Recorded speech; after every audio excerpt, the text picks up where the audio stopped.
Well, good morning, folks, and it is a good morning. Moments ago, standing together with her wife Sherelle in the Oval Office, I spoke with Brittney Griner. She's safe.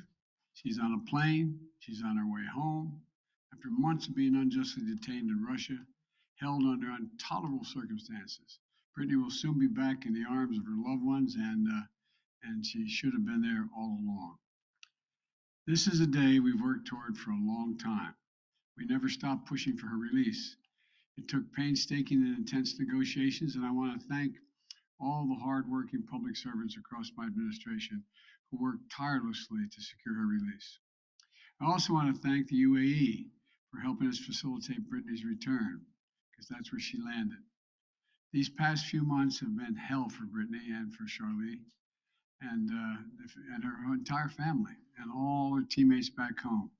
People all across the country have learned about Brittney's story, advocated for her release, stood with her throughout this terrible ordeal.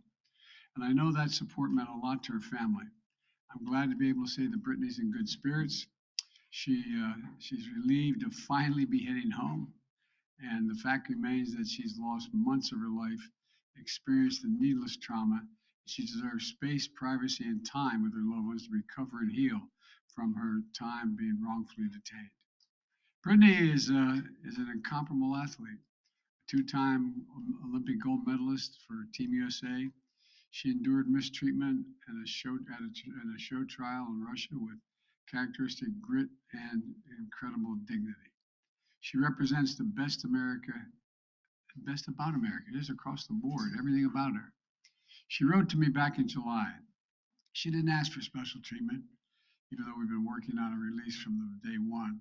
She requested a simple quote, "Please don't forget about me and the other American detainees. Please do all you can to bring us home." We never forgot about Brittney. We've not forgotten about Paul Whelan, who's been unjustly detained in Russia for years. This was not a choice of which American to bring home. We brought home Trevor Reed when we had a chance earlier this year. Sadly, for totally illegitimate reasons, Russia is treating Paul's case differently than Brittney's. And while we have not yet succeeded in securing Paul's release, we are not giving up. We will never give up.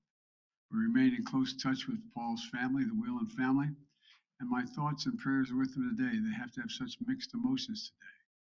And we'll keep negotiating in good faith for Paul's release. I guarantee that. I say that to the family. I guarantee you.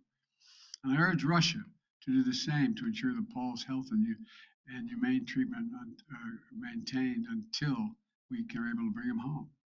I don't want any American to sit wrongfully detained and one extra day if we can bring that person home. My administration has now brought home dozens of Americans who were wrongfully detained or held hostage abroad, many of whom had been held since before I took office.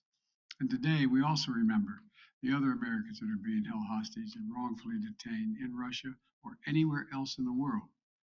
Reuniting these Americans with their loved ones remains a priority for my administration, every person in my administration involved in this.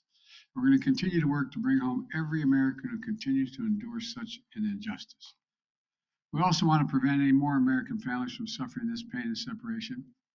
And I strongly urge all Americans to take precautions, including reviewing the State Department's travel advisories before they travel overseas, which now includes warnings about the risk of being wrongfully detained by a foreign government. Make no mistake about it, this work is not easy. Negotiations are always difficult. There are never any guarantees, but it's my job as President of the United States to make the hard calls and protect American citizens everywhere in the world, anywhere in the world. And I'm proud that today we have made one more family whole again. So welcome home, Brittney. And now I'd like to invite Sherelle to say a few words, Joe. Of course, she's not excited at all about this. Sherelle, it's all yours, kiddo. Congratulations again. Thank you. So over the last 9 months, you all have been so privy to one of the darkest moments of my life. And so today I'm just standing here overwhelmed with emotions, but the most important emotion that I have right now is just sincere gratitude for President Biden and his entire administration he just mentioned this work is not easy, and it has not been. There's been so many hands involved. And so I'd like to take a moment to just specifically mention a few. Vice President Harris, Secretary Blinken, Jake Sullivan, Josh Geltzer from the National Security Council, Roger Cartson and Fletcher, Schoen from the Hostage Envoy's Office. A special thank you to Governor Richardson and Mickey, the Mercury Players, the WNBPA for your advocacy.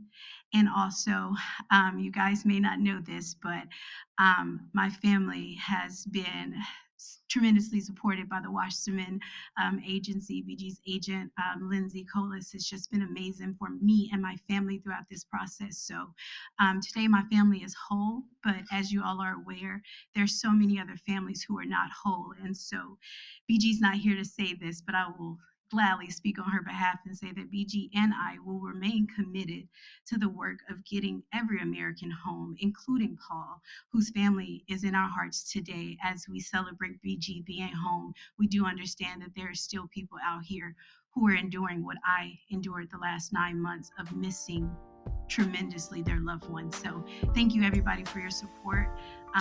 And today is just a happy day for me and my family. So I'm gonna smile right now. Thank you. Thank you, everyone. Mr. President, Mr. President.